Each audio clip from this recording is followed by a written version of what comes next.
If anything, this movie, it's more current than ever. It sounds paranoid, right? Like, I know. It sounds almost like paranoid, but at the same time, like, we know that these are already happening. You know, America's spying on all Americans, you know?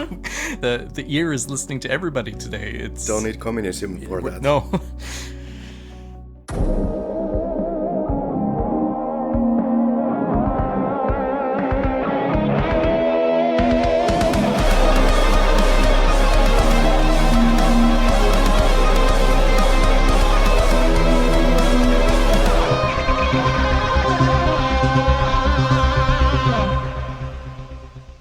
Every time I hear that theme tune of ours, I can't believe how heavy we made it, but gosh darn it, I like it.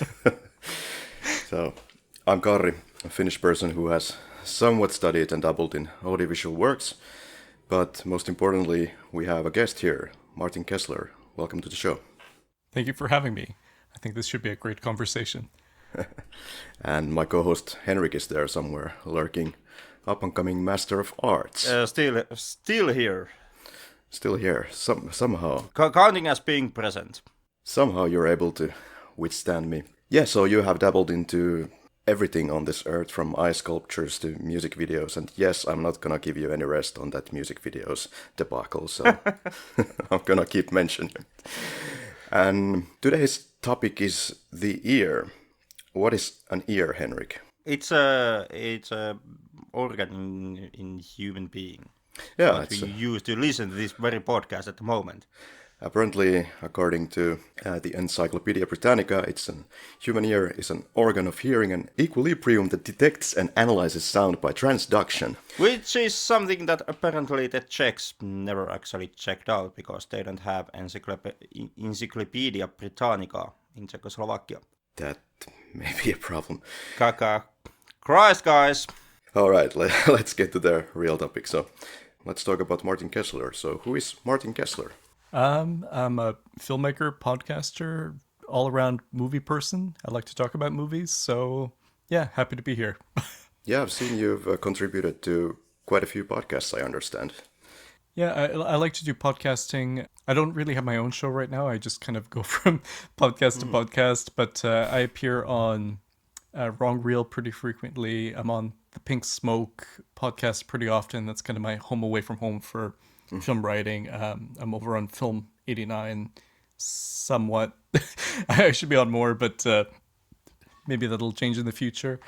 I think in terms of podcasts I have upcoming to look forward to, on the Pink Smoke, I just recorded an episode on Quest for Fire, the Jean-Jacques Hano caveman movie with poster artist Tony Stella. So that's a really fun conversation. Where are you from? What did you study?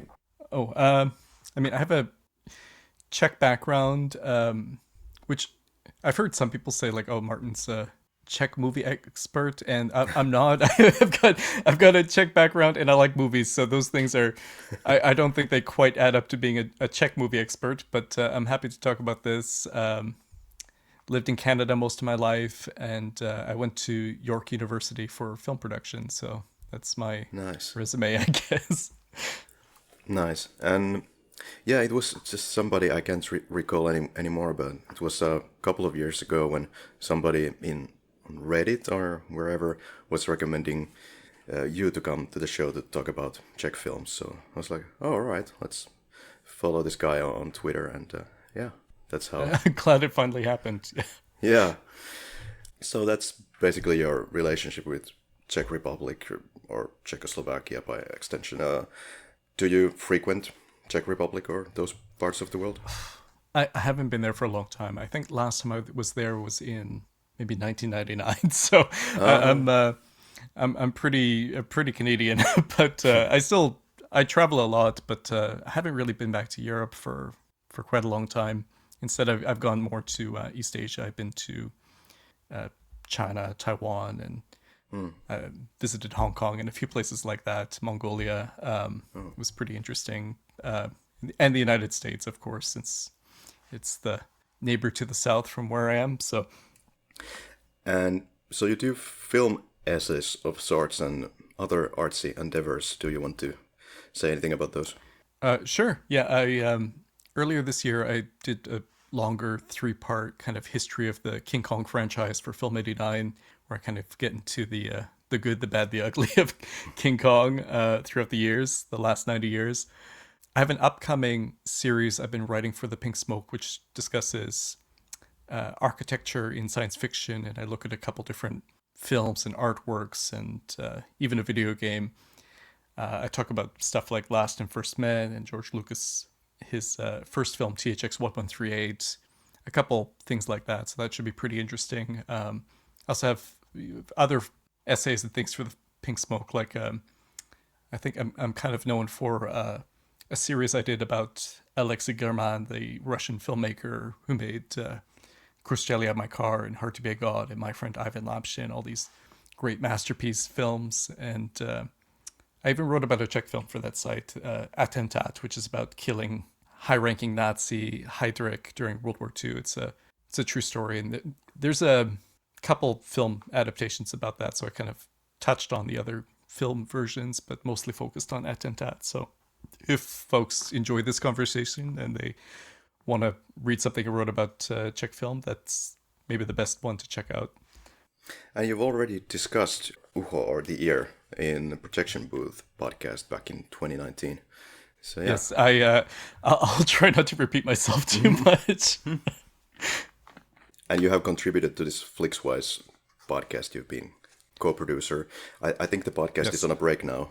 Yeah, it's I guess on indefinite hiatus. It's maybe the best way to phrase it. I don't know. There might be more in the future, but as of right now, it's sort of on pause. Yeah. And unfortunately, I do not own the Blu-ray version of Ucho. I have the DVD version. I understand the Blu-ray version of Ucho the Ear has a crisper picture quality, some new restoration version. And then I also understand that your voice is on that very disc. Is that correct? Yes, So the actual episode is, I suppose, in some kind of a cut form on that disc. How did that come about?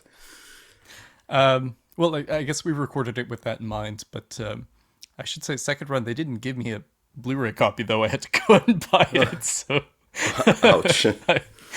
But yeah, it was pretty fun to record that conversation. I was nervous because if you put it on a Blu-ray, everybody could listen and listen again and again, and if you make a mistake, it's out there forever. Versus, some podcasts, it's a little bit more ephemeral. But I'm like, oh no, the Blu-ray, like people are actually going to listen to this. Yeah. It doubled as an audio commentary and a podcast episode. All right. So, Henrik, the classic question. Why are we watching this film now? Henrik? Well, from my end, the answer is because you absolutely demanded it As usual. by holding a gun to my head. As usual. As usual. Yeah, this has been on the pipeline, I guess, coming, this movie, to the podcast for several years. When I watched this film for the first time, I was always kind of struck by its visual language and how it got me feeling, so I thought I should come back to this project in one way or the another, and what better way than this podcast, of course. Henrik, history of the movie. Shall I go, or...? Well, I think, Karri, you can start, and Martin can correct whenever you get something wrong. Me? I'm the orator of facts here. Well, history is a factual science, so go ahead. Yeah, this is based on a novel by Jan Prohaska, directed by Karel Kachyňa. Karel Kachyňa, I understand his father was a government officer. And Karel himself, he studied cinematography and directing, and then directed socialist realist propaganda documentaries, and then apparently got kind of tired of that, and then went the other way. And then during the normalization period, he did several politically critical movies. All of them were banned after the Prague Spring. Some were made before Prague Spring. I kept wondering, how did this film survive all of those times? But here they are, and as far as I know, the other films have survived as well.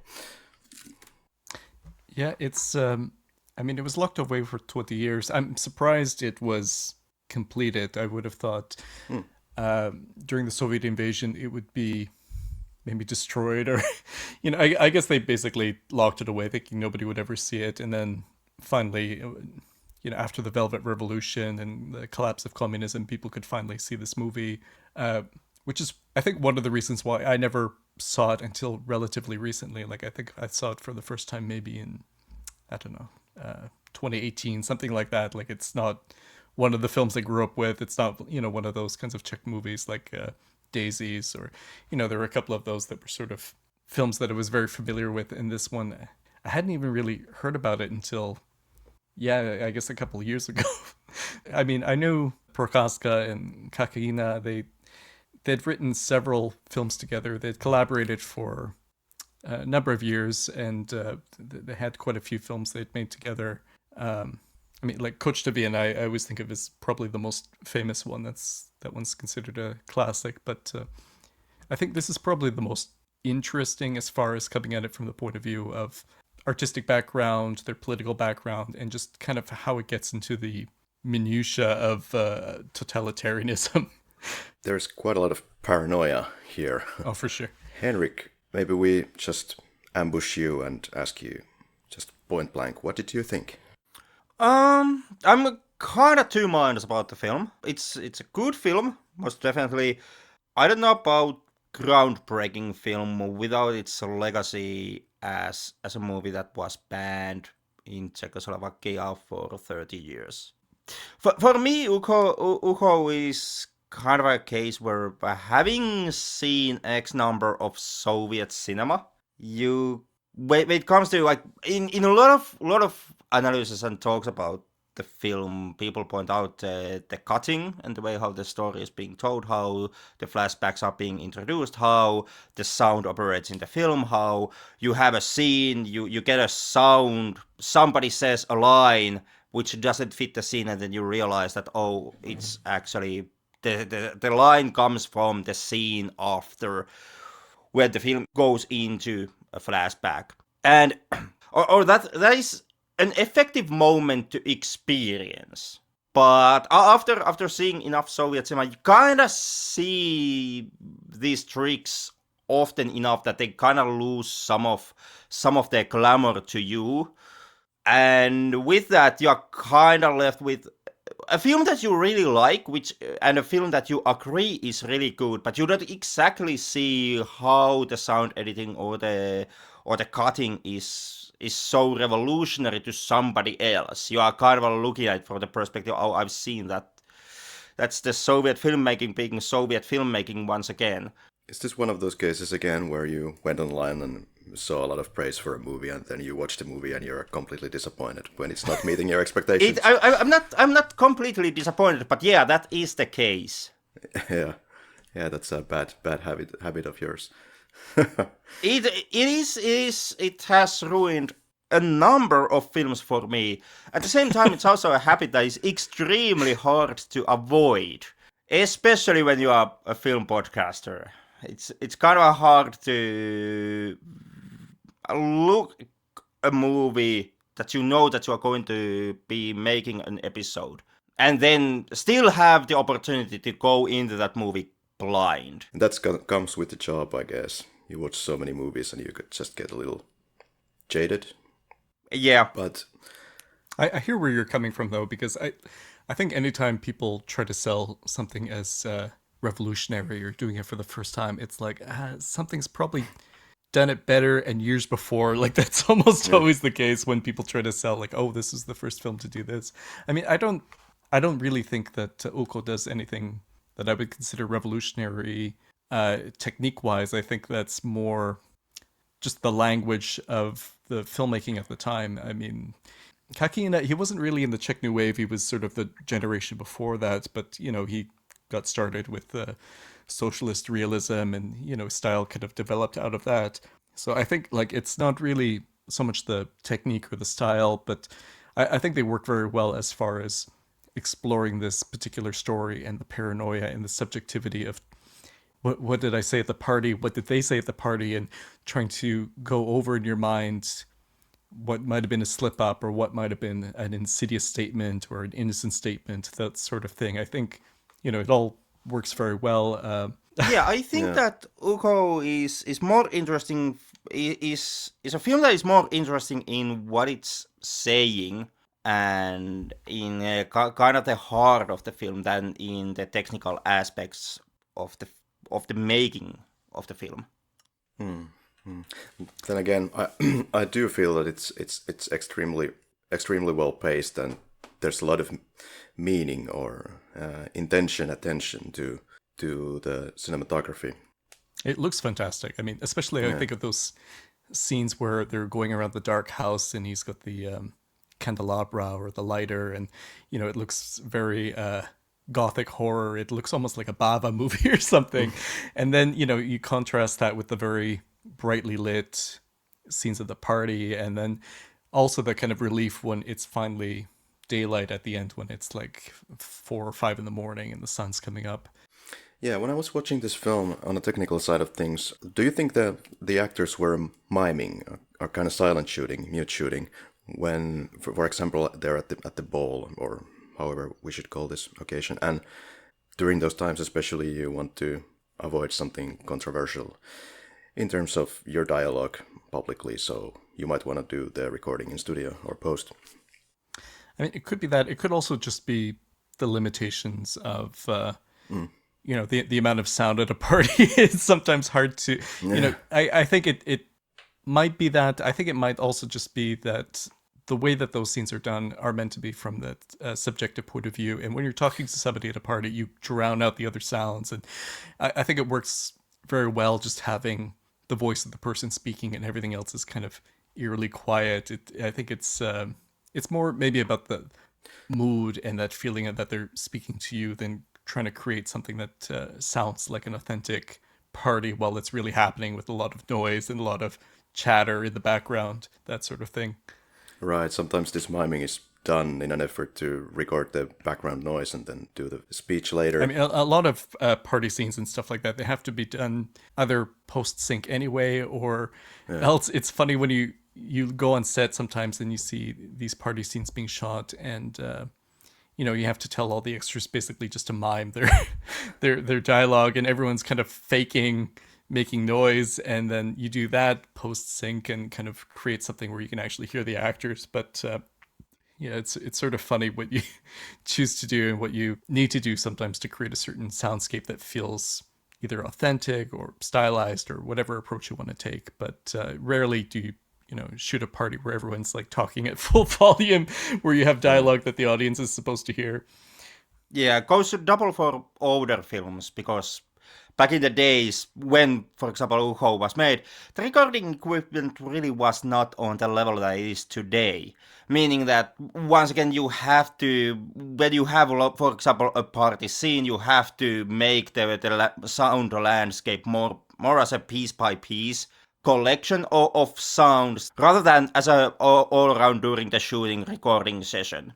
Right, I think that's a very good point. And you don't have the same kind of dynamic range that you do today, or the ability to create soundscapes with all these extra layers when you're doing the editing. So there's restrictions in what you could do. But I think you look at what a lot of the artists did at the time, and there was a certain focus and specificity and thought in how a lot of them created these soundscapes that I really admire. I think like some of that care and thought has been lost today, when you can do, as many tracks as you want digitally and mix it down and that sort of thing. I think, in some ways the limitations brought out interesting artistic decisions. I do actually agree with you 100% on that notion. I do think that when it comes to sound recording on movies, and also quite often, in my opinion, post-processing of the sound recordings during the editing, it is worse in a lot of today's movies than what it was. Noticeably worse, yeah. Back in the 60s and etc. I mean, it's sort of funny. My sound teacher, when I was learning sound recording and editing, he said the real test of a good sound mix and good sound design isn't when you have it play in a theater that's perfectly calibrated and everything's ideal and you have all these different tracks that you can play. He said it's if you mix it all down to mono and it still works. So I always think about that, if I'm creating something that if I mix it all the way down, will it still work in mono? So that's maybe the big test if if you make a good sound mix and good sound design. Right. There's kind of this candlelit and very minimal lighting scenes, which is perhaps kind of impressive. Also kind of impressive the scene in the bathroom that I believe is during the ball. Actually, this kind of Casino Royale-esque bathroom scene.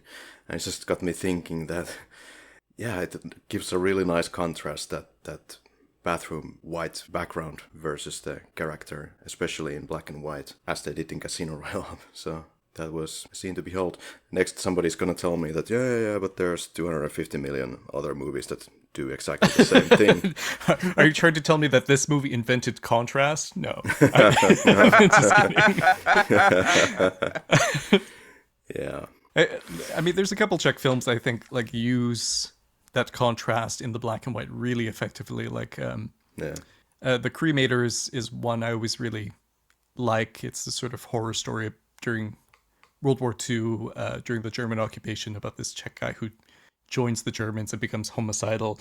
But, you know, there's a lot of use of contrast in that's really interesting. Or there's a Slovak film, Shop on Main Street, I think of, where, you know, most of it's very dark and gloomy, and then you get this sort of imagined ending, which is very overexposed. And one of the creators of that film ended up becoming a professor at in America, and one of his students was David Lynch, who made Eraserhead. And I think, you know, if you look at Eraserhead, how it uses contrast, and the professor's name was František Daniel, but he was one of the people that stood up for that. So, like, I always think it's kind of interesting to see that lineage going from something like Shop on Main Street and the Czech New Wave films into an American filmmaker like David Lynch, and how he uses light and dark in his movies. It's always really interesting to me. Overall, now that you offered us the connection to Lynch and his teacher, I do think that overall, like, Eraserhead is a film that takes, I don't know if it's a budgetary decision from Lynch's end, but it looks a lot, when it comes to filmmaking conventions in Eraserhead, I see a lot of similar type of conventions to old Czech and Soviet movies of the like 20 to 30 years before Eraserhead. I think so. And again, also in the soundscape, you know, not only with the visuals, but how he develops and textures those sounds in the film, I think you can see some kind of connection there. Maybe also with, you know, some of his later films too, but I think Eraserhead it's obvious because he's still learning and figuring things out as he's making this. Is there anything you want to point out more about the storytelling of the movie? I felt that it starts really quickly. We get the introductions out of the way in a few seconds, and it kind of starts to unfold like a flower, let's say. That you're not given much context, you just have to figure it out by yourself, which in fact kind of goes nicely with the concept of Ucho. You are, as an audience, also the kind of eavesdropper in the movie, and you just have to figure out the pieces on the way. So, yes. I mean, there's a lot of details in the film that at one point it seemed like it's just their paranoia, these two characters, and then later it turns out to be that, you know, maybe they're not so paranoid, but it's tense and it's exciting when, you know, you're not sure what's imagined, what's real, and then later on when they have to think back, oh, we found a bug in this room, what did we say in this room? And, you know, you as an audience, you have to think back and kind of imagine all the incriminating things they said. And eventually, of course, it turns out that like every room has a bug in it.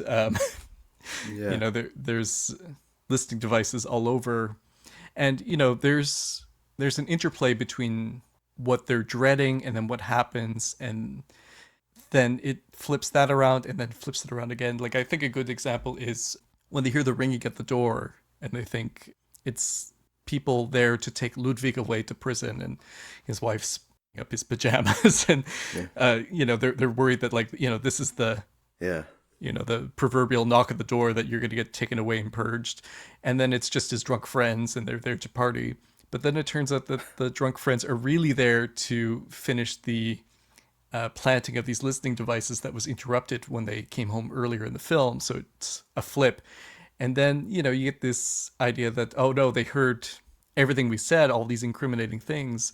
And then it flips again where it turns out, well, they heard everything and you're getting a promotion. Yeah. You're not going to get killed for it. And I don't know, we can talk a little bit more about that later. But I just like, that storytelling of, you think it's going to go one way, then it flips the other, then it flips the other, then it kind of goes back and forth like that. Yeah, I'll just say this bit, that had they put the mics, or all of the mics, at the beginning of the movie, then probably Ludwig's situation would have been way worse. But I'm not so sure. I should watch this movie a couple of times more to check on what they were actually talking in their respective rooms. I mean, for my interpretation, I think pretty much everything they said is heard. I think more or less, even if the bugging wasn't finished at the very beginning, you as an audience hear everything that they say, and you can interpret the ear, instead of the all-seeing eye, it's the all-hearing ear, catches basically everything that they say. And the payoff, the meaning of all of this is that he's exactly the sort of person that they want in this regime. That they don't want somebody who's idealistic and who has convictions. They want somebody who is weak, who is compromised, who will go along with whatever they want him to say, and who they have dirt on. I think like that's more valuable than somebody who would have actually had real convictions and real ideology behind closed doors. Somebody like that, I think, would have been purged. So yeah. I think, that's sort of the idea of this film, and that gets into why you do have these weasels in these sorts of totalitarian regimes, of all sorts of different political ideologies, and usually, like, you look at the history of, these regimes in the 20th and 21st century, and like the true believers are the ones who get it the worst, like, you think about Mao or Stalin or, even Hitler, like you read about the SA purge and, Ernst Röhm, I think his name was, getting killed. It's like the people who actually believe in these ideologies are the ones who end up getting killed because, they have ideals, and, even if they're messed up ideals, their idealism is actually a threat to these sorts of authoritarian regimes, fascist regimes, communist regimes, whatever it is. I mean, have you seen the movie The Joke? It's based on a Milan Kundera story. Unfortunately, not yet. That's a really interesting one. You might want to check out if you want to watch more bleak Czech movies from around this time period. But, in that story, like the character gets in trouble for making a political joke, basically, that lands him in this like work camp, and the guy who gets it the worst in the work camp is like the one who was like the real genuine communist. Like the real true believer communist is the one who gets picked on and brutalized, and he doesn't really understand. But like I always think about that, and I think it's an interesting contrast to this film where you have this character who he's been in a weasel throughout the last probably his entire life. I mean, like, there's references to, I think his wife says like, oh, you danced for Beneš, who was the Czech president before the Nazi invasion. And, you sang for Gottwald, who was the Stalinist era chairman of the Communist Party. And that's a guy who famously died like, I think 4 or 5 days after Stalin's funeral. So people always joked, oh, he caught whatever Stalin had. A bunch of those guys, I think, all died like, a couple days after, of course. But, the character Ludwig, he's somebody who went from, basically regime to regime, just playing along with whatever the prevailing party line was. I mean, he basically only married his wife for her money because he wanted to start like a capitalist factory, and then there's even, I think, like maybe a couple of allusions that he might have been a Nazi informer or a collaborator during the war. So like you get a sense that he's somebody who just kind of goes along with whoever's in charge, and he has no real conviction, no real ideology. That's exactly what makes him valuable to that kind of system, that totalitarian system. I mean, I've been thinking a lot, like this past year, there were a couple films and things that were exploring this idea of like, what does it really mean to not have an ideology? Like, Have you guys seen the movie Oppenheimer, the Christopher Nolan movie, Yeah. biopic? Like, to me, that was all about a film of, like, what does it mean to be a creator without an ideology, and like what are the consequences of that? But I don't know. It's just been something that's on my mind for the past while, and what things are worth having a philosophy for or having convictions on, and what does it mean if you don't? What is the consequence maybe to society if you don't have an ideology, a real, true ideology? I don't know. Just that's where my mind was at watching this again.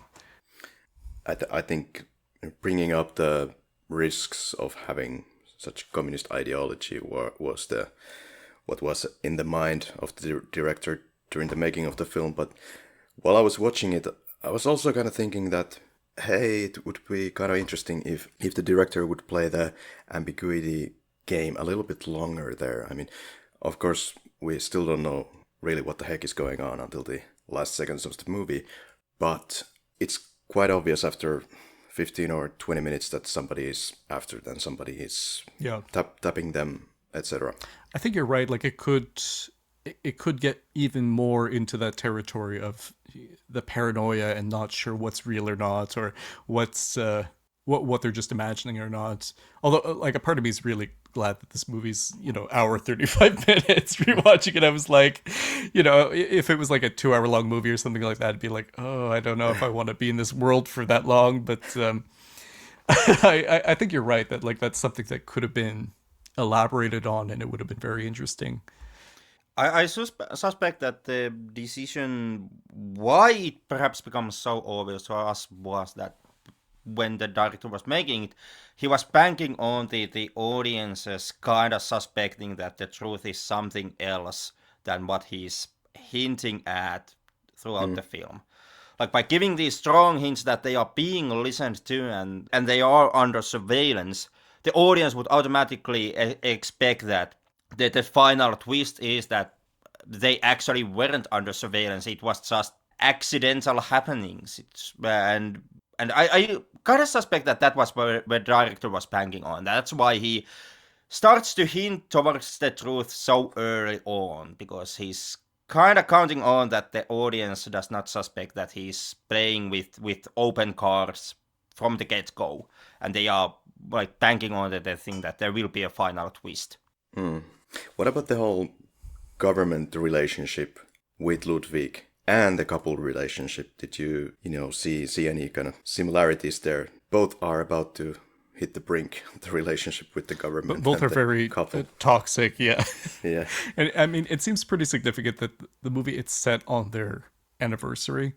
Like, it's you do get this collision between the personal and the political, but I think you're right that, like, there is some correlation or some kind of metaphor between their interpersonal relationship, which is this sort of very dysfunctional back and forth with the government as a whole. So yeah, I could definitely see there being some metaphor or connection there that goes kind of beyond the obvious. Yeah. Well, what came pretty obvious, at least, was that Ludwig is kind of the monster creation by the system, and then that system is also affecting the marriage, and both are contributing to the situation that they are now in. There was once again a certain kind of structural violence going on here. I don't know how much Ludwig in the end is a product of the system. I got very much that he's kind of a victim of the circumstances, a guy who's trying to survive in the environment.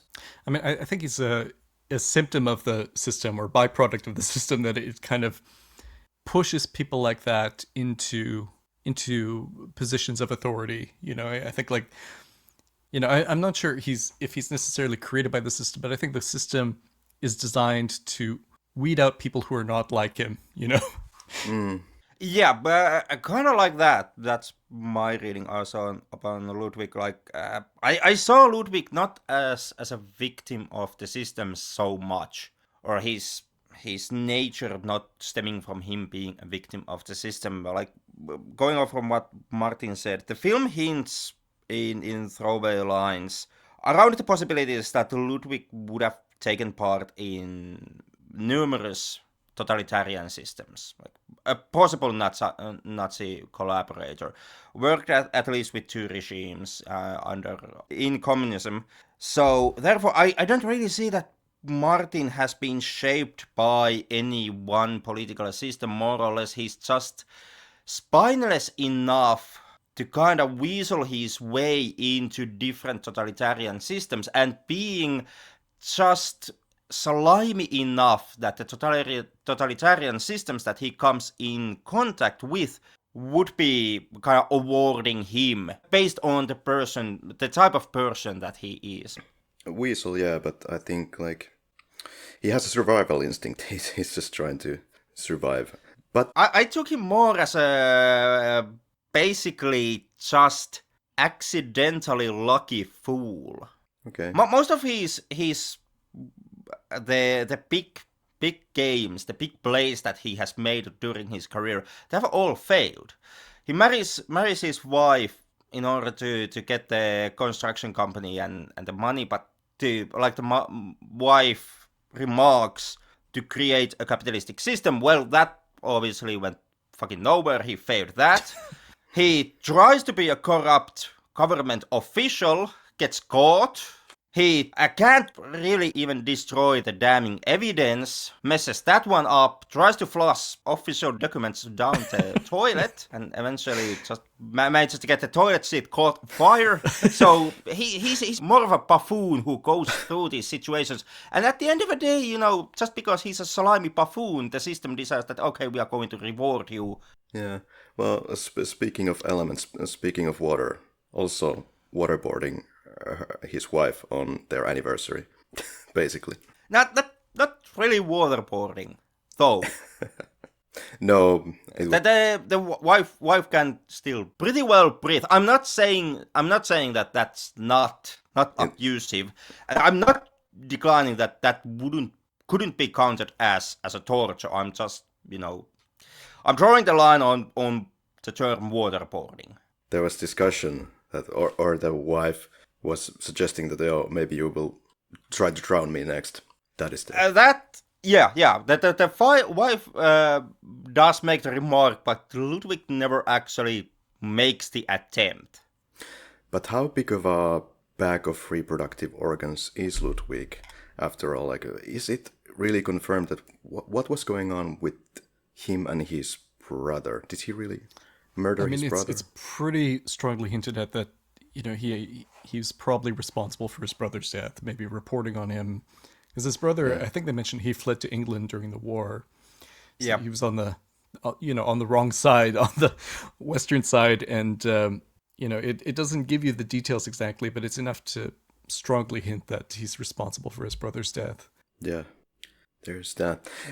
Anything else you want to say about the paranoia part there?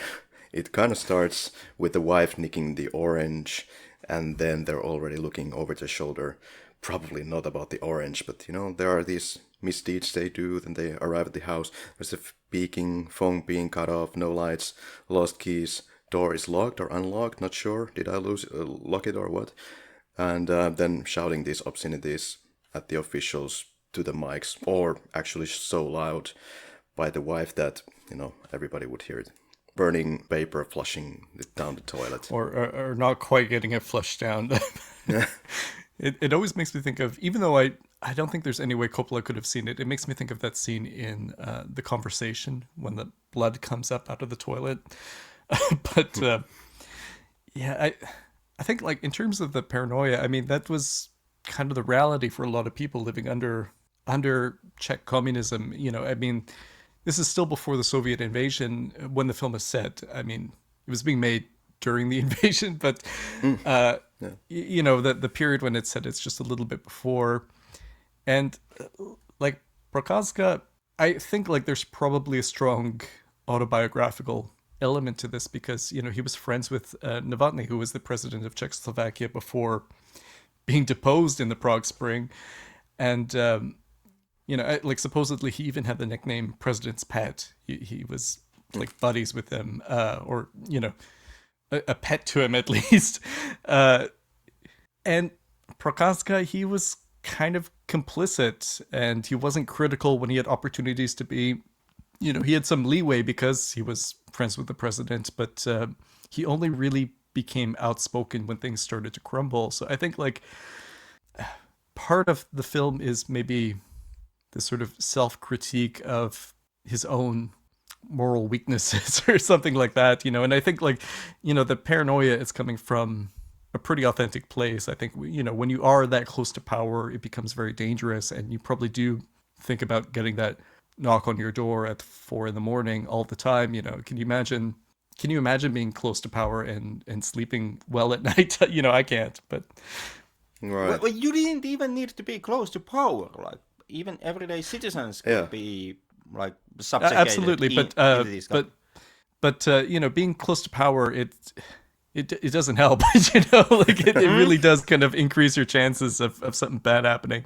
And if you were, regular people had it miserable too, but it's sort of the difference for a lot of people between like getting locked up for making a joke or not being allowed to take your family on vacation because you said something to the wrong person versus getting purged out of existence. So I think there is a certain kind of paranoia that came with the entire regime for everyone, but it's definitely concentrated when you were at that level where you could easily be a target if there was a different faction or if you say the wrong thing. I mean, like in this film, there's scenes where you have the Russian talking to him saying like oh, like can you pour concrete in the winters? No. Oh, we can't. And it's like, did he just say the wrong, like something totally innocuous as that? Like, did that just put him in the wrong camp? Did that, just put you in a place where you're an enemy, or did you ally yourself with the right person or the wrong person? I mean, I wonder how close he was to his boss, who's just been purged, that they reference, and who's eventually promoted into that position. But did he have a role in that happening with his report? He kind of tries to distance himself, but then you get these hints that like actually they were pretty close. So I think like it is more dangerous when you're more visible, when you're closer to more powerful people, when you're in these positions, than when you're just a regular schmuck. Yeah, absolutely. I mean, at the end of the day, or at the end of the film, the reason why Ludwig gets promoted as a minister is precisely because they now have all the dirt on him, and they can later on, if they so choose, or if need be, they can make Ludwig their patsy and just sacrifice him. I mean, a lot of these regimes, they create systems where like anything is a potential infraction that you could get in trouble for. There's a lot of like minor crimes that everyone kind of commits that you can get in trouble for, that they can quickly turn around and use to silence you if they need to. It has less to do with any kind of like law enforcement as just like a silencing tactic. But there's also there's that element of criminality, which I think is kind of interesting, that comes along with the people in power. Like even just stealing the beets from the garden. And the wife says like, oh, at least they left the cabbage. But at least they left Zeli. But it's this idea that also like everyone was a crook. They were stealing from each other. And I think like some of these lines about, hey, is your house warm in the winter? It sounds very innocent, but it's like, was she being asked that because the person asking thinks that, hey, maybe I want that house when she's gone? You can kind of interpret things in a lot of ways that are not so friendly. But it also makes me wonder too, like who owned that house before they did, before Ludwig. Right. Somebody did.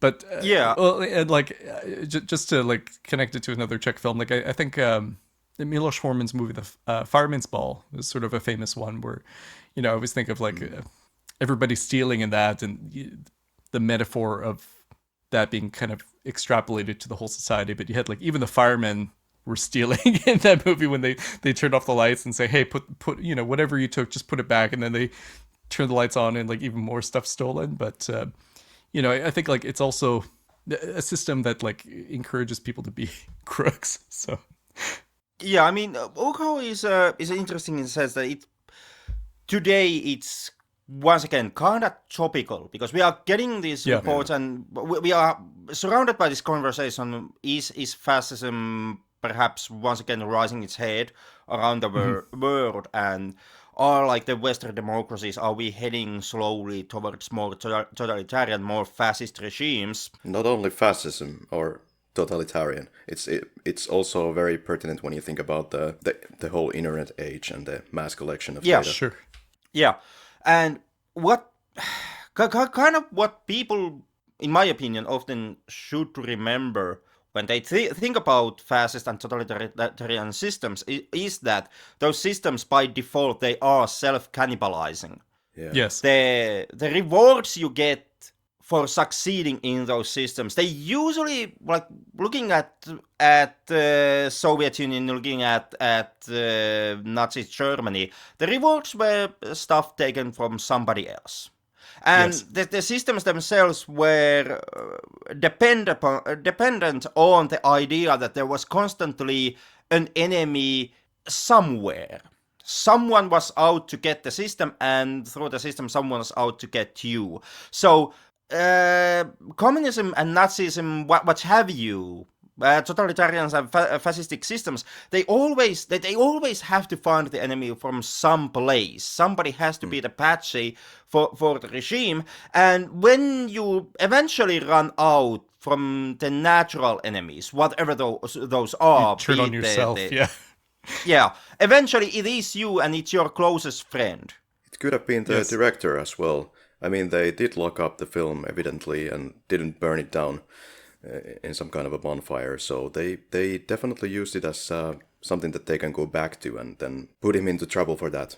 No, like I think it is relevant, even though it's talking about specifically, Czech communism in the 60s, this is relevant to, I think, so many different regimes, both throughout history and even today. And I think today, if anything, like the capacity for this has accelerated with how much we're all listened to and observed. I mean, now you don't even need a van outside your window listening. Now it's like you have algorithms filtering through if you say the wrong thing or on social media. And, I think like there's a capacity to make an even more extreme version of this. But, it's so true what you were saying about these totalitarian regimes turning on themselves. Like, I always think, the movie Downfall, about Hitler in the bunker.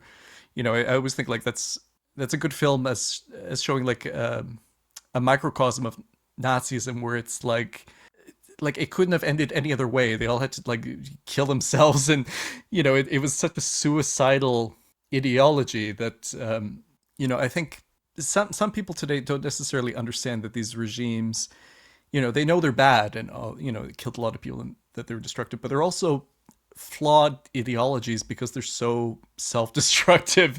I'm not sure people really understand how they were flawed as systems, not just that they were, killing lots of people, that there's something fundamentally broken in how they're structured, and that you can't you can't have totalitarianism divorced from that genocidal, suicidal kind of mindset. It comes with the territory, And here's your mandatory mention of North Korea in this episode. North Korea might be one of the, or the only country in the world that is still able to, Ucho, self-reliance.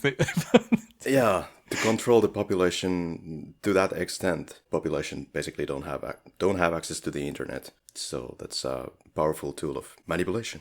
I don't know. But I think now having access to the internet is maybe also, but like having access to the internet is now a tool for manipulation also, because the information we have access to is filtered. It's controlled by algorithms. I mean, now people talk about like astroturfing and things like that, where you have things that appear to be grassroots, but really somebody's paying a lot of money. So you can have, either a political opinion or commercial opinion or, whatever it is. Like, I think like in some ways and I'd include myself in this statement, we're not fully aware of how much our views and opinions are manipulated by rich and powerful people, Yeah, absolutely. Yeah, I mean, the statement when made, it sounds almost like It sounds paranoid, right? Like I know. It sounds almost like paranoid, but at the same time, like we know that these are already happening. Yeah. The hedge fund companies do use, for example, Reddit's Wall Street Bets as a training ground these days. Mm-hmm. So it's or, not you like think of like Snowden finding like, oh yeah, like by the way, we're America's spying on all Americans, sort of uniformly, and again, like it's like the ear is listening to everybody today. It's don't need communism for that. This isn't just in the past. No. Yeah. Kind of to, I guess, do some kind of wrap on the movie on my part.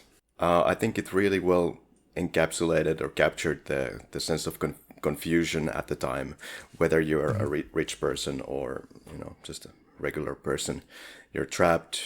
I don't know if there's anything to that, but there's quite a few references to different countries. I don't know if you could draw the conclusion that that's kind of the characters themselves also dreaming of other places than Czechoslovakia, like Hawaii is mentioned, and I don't know. Yeah. But it's making spite of the party behind their backs and kind of two ways: distrust, claustrophobia, and suffocation. But do we want to move to the quickies? Oh, sure. Yeah, before Sounds fun. Yeah, but hey, special mention for an actor goes to Henrik. Do you want to start? From my end to Jirina Bohdalová, but I absolutely butchering the last name here. But no, you got it pretty good, Bohdalová. Yeah, she's fantastic. I think she's still like acting. She's in her 90s and she's still showing up in things. She's like kind of a comic actress, but she works really, really well in this film, I think. Yeah, I was checking the pictures of her and oh my, still rocking it. 92 years old, and my choice is also, I suppose it's Jirina Bohdalová, her name.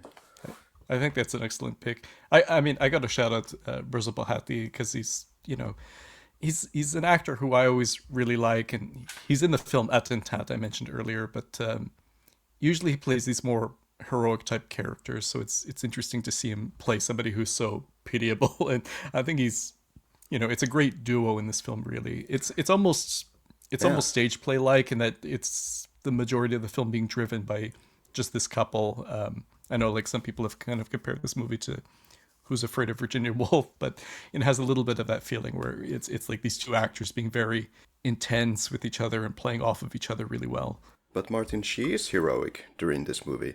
I don't know if she did her own stunts, but when she climbs, she thinks he's about to kill himself, and maybe he would have, but his gun's been taken away when all those guys acting drunk came over. But it's a miserable, toxic relationship that they have, but she loves him still. So yeah, props for stunts lady or whoever did that. What worked?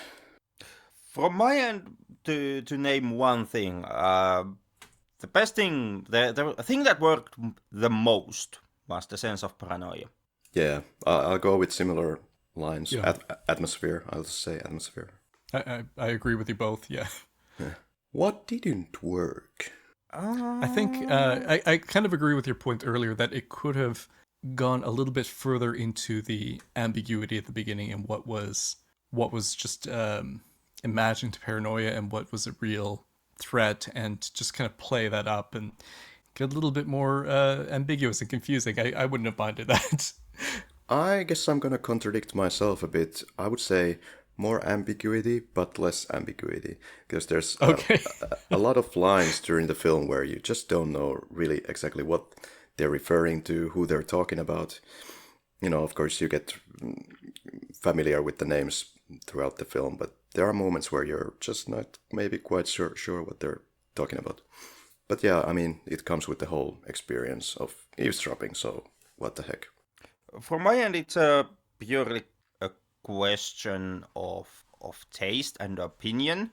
I'm not saying that my taste or opinion is right here, but like the closest parallel that I can find, the film that I immediately thought when I had watched Ucho was the 2006 German film from Donnersmarck called The Oh, Lives yes. of Others, which touch upon the Stasi intelligence apparatus operating in more about how the intelligence apparatus operates.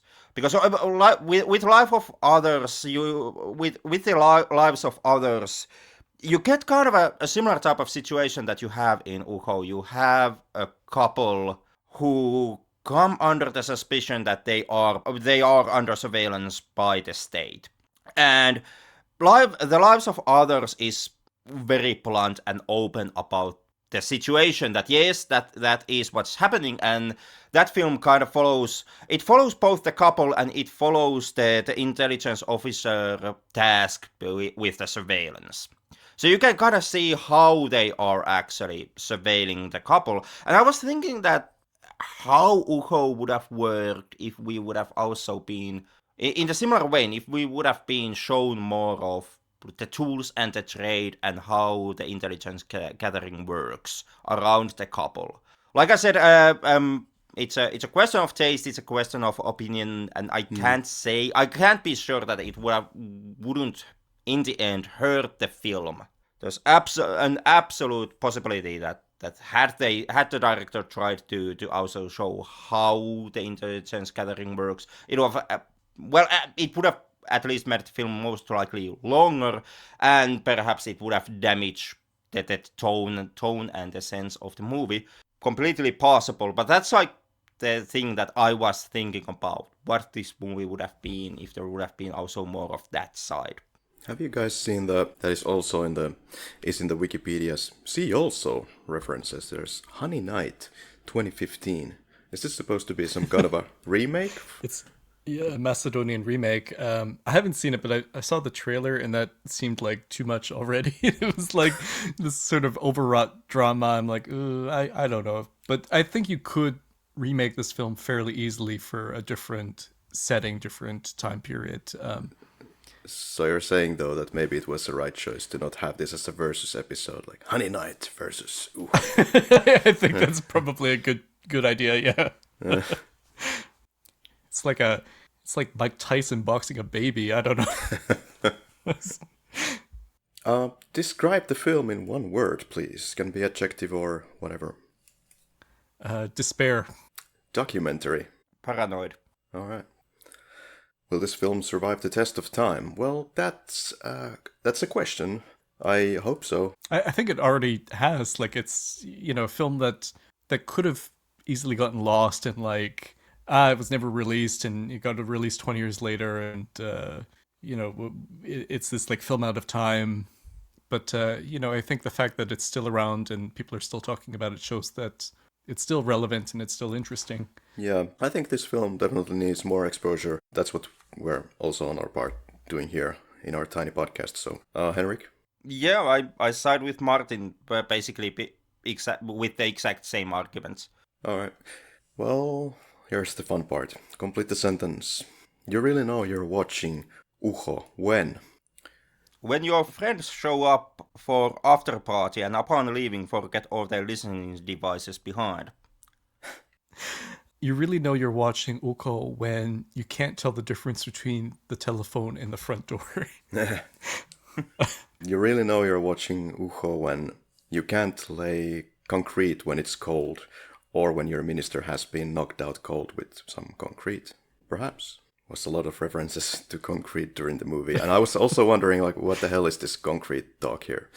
Well, gentlemen, did you like the film? I mean, it made me miserable, but I like it. So, yeah. Yeah. It didn't make me miserable, but I still liked it. Yeah.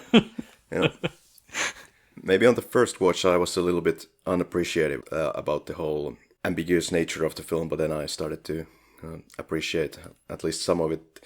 And there's, like I said, there's a lot of background drop that is never so much explained, some of it, but that kind of works in the eavesdropping way, and strong visual style and like a panicky menace. Would you ever rewatch the film? Sure. I this is a rewatch, so yeah, I'm sure I'll rewatch it again probably. I don't know if it'll be for another podcast, but I'll watch it again sometime, I'm sure. Yeah, Someday, most certainly, yeah.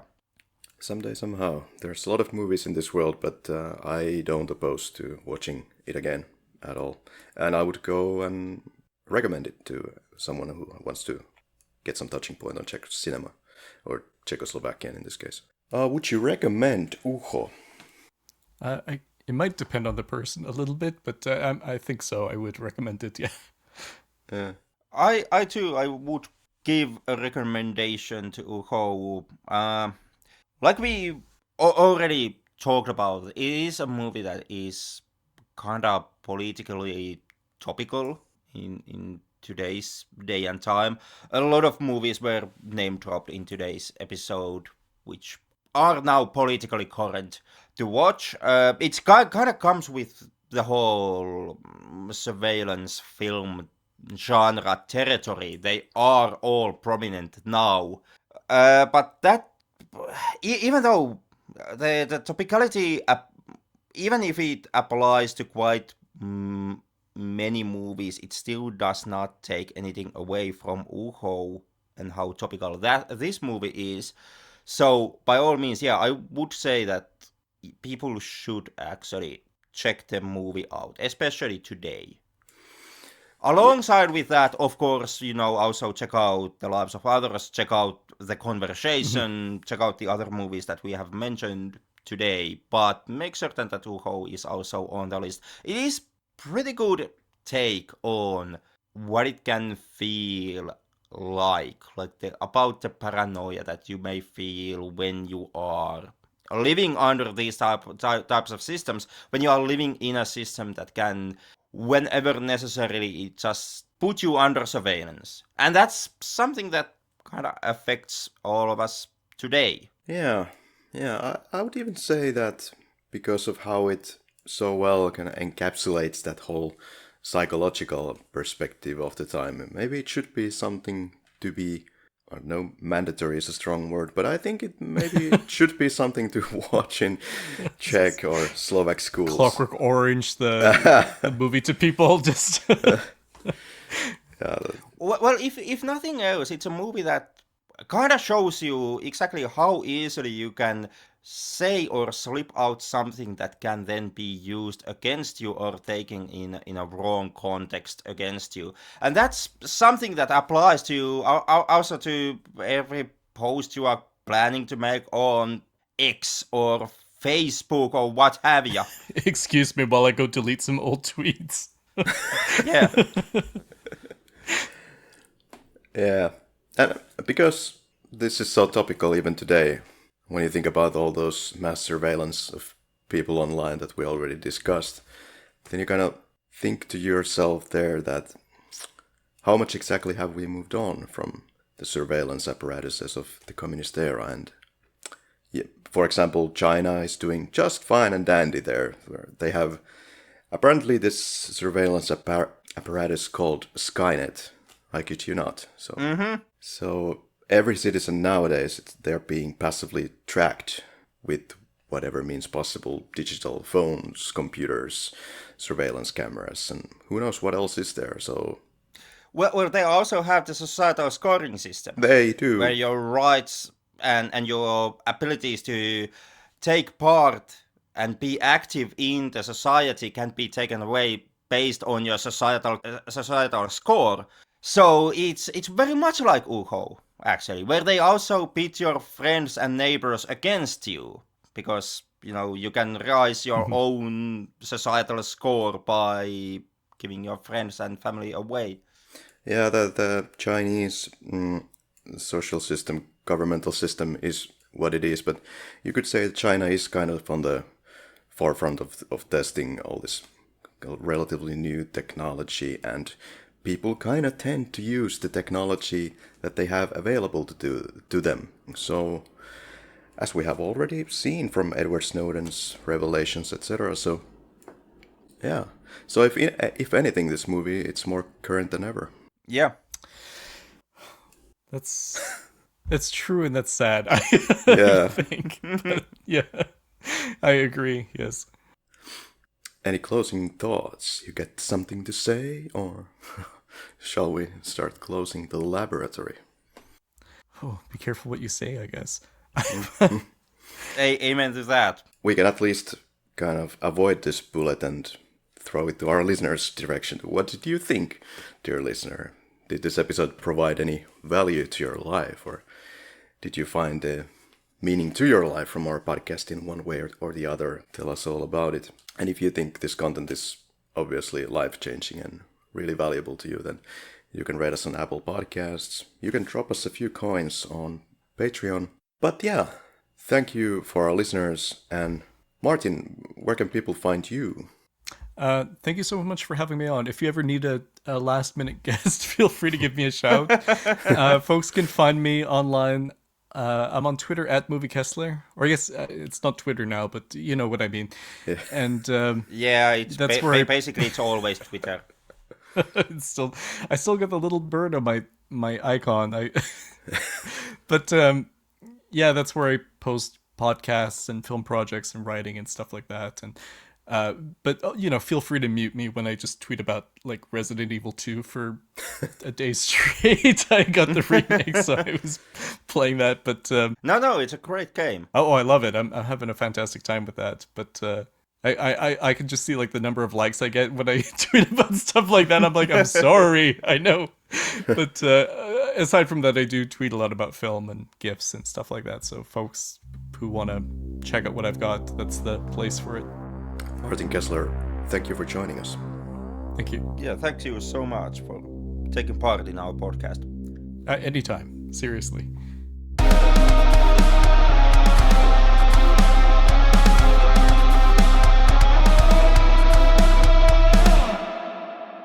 He can't really even destroy the damning evidence, messes that one up, tries to flush official documents down the toilet, and eventually just manages to get the toilet seat caught on fire. So he's more of a buffoon.